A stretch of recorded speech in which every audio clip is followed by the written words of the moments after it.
Ciao e benvenuti ad un'altra recensione.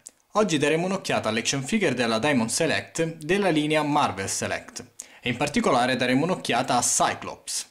L'action figure è stata prodotta nel 2012 ed è in scala 7 pollici e alta circa 18 cm.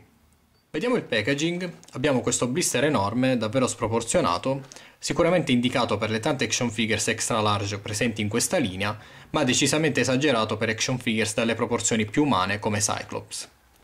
Al lato abbiamo il nome del personaggio, Cyclops, e qui in alto il logo Marvel Select. Su questo lato una bellissima immagine del personaggio direttamente dal fumetto, e sul retro un'immagine dell'action figure.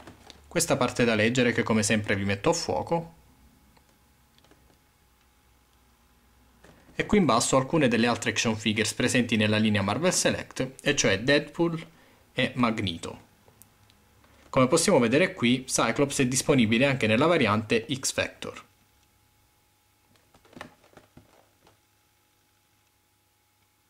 Ed ecco Cyclops fuori dal packaging, come potete vedere nella sua tenuta classica, con questa tuta blu, con cappuccio e guanti, stivali e mutandoni gialli, con tanto di cinturina rossa con X al di sopra.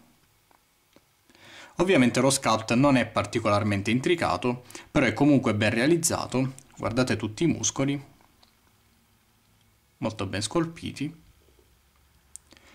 Il painting è ricchissimo di sfumature, applicate con l'aerografo, soprattutto sulla parte blu, ma anche su quelle gialle. Spero riusciate a vederle. Davvero un eccellente lavoro di painting. Vediamo anche il volto più da vicino.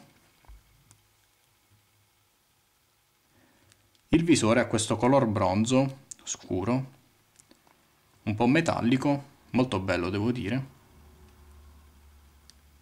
Anche il rosso all'interno del visore è molto scuro ovviamente perché il visore stesso non sta sparando, non è attivo.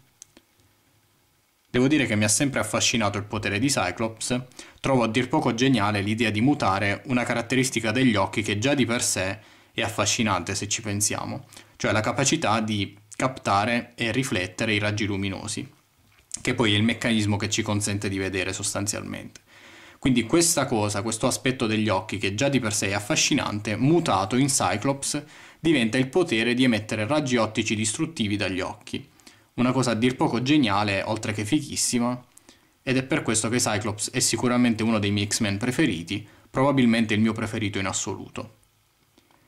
Vediamo l'articolazione. La testa è su articolazione a sfera, il braccio può ruotare a 360 gradi e muoversi in fuori e in dentro, poi c'è rotazione al gomito, che può anche piegarsi, un singolo snodo, poi abbiamo rotazione qui al guanto, all'avambraccio, rotazione alla vita.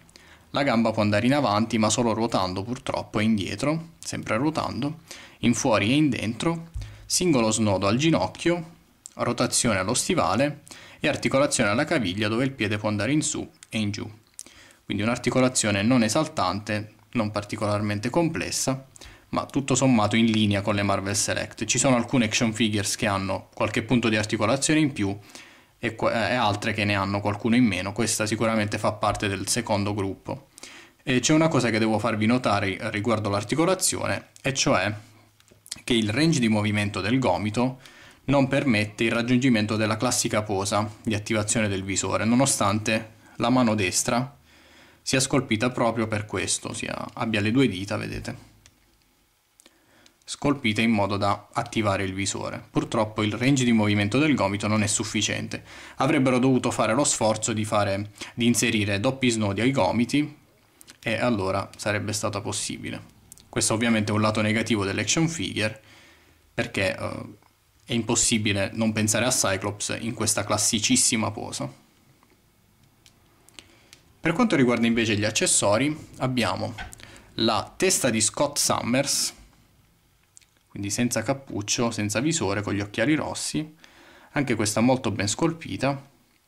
Mi piace molto quando le action figures hanno parti intercambiabili, soprattutto teste intercambiabili. E poi abbiamo questa base davvero impressionante, una base diorama della stanza del pericolo, la stanza dove la Danger Room, dove gli X-Men si allenano. È costituita da 3 pezzi, quindi necessita di assemblaggio.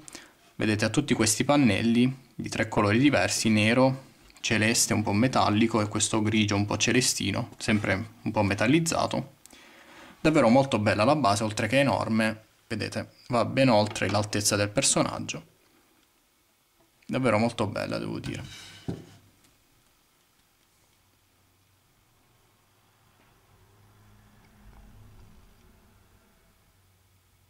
Per concludere, questa action figure è esattamente quello che ci si aspetta da una Marvel Select. Estetica favolosa, ma articolazione non esaltante. La base è spettacolare e anche la testa intercambiabile è davvero un bel extra. Con qualche punto di articolazione in più, che permettesse di riprodurre la classica posa di attivazione del visore, sarebbe stata davvero un'eccellente action figure. Comunque sia, si tratta di un ottimo pezzo da esposizione, specialmente in relazione al prezzo, che è quello standard delle Marvel Select, quindi circa 25 euro. Io l'ho acquistata su Multiplayer pagandola 24,10 euro, vi metto il link nel box informazioni. Ovviamente, oltre che su internet, potete trovarla anche in fumetteria. Detto questo, io vi saluto e vi do appuntamento al prossimo video. Ciao!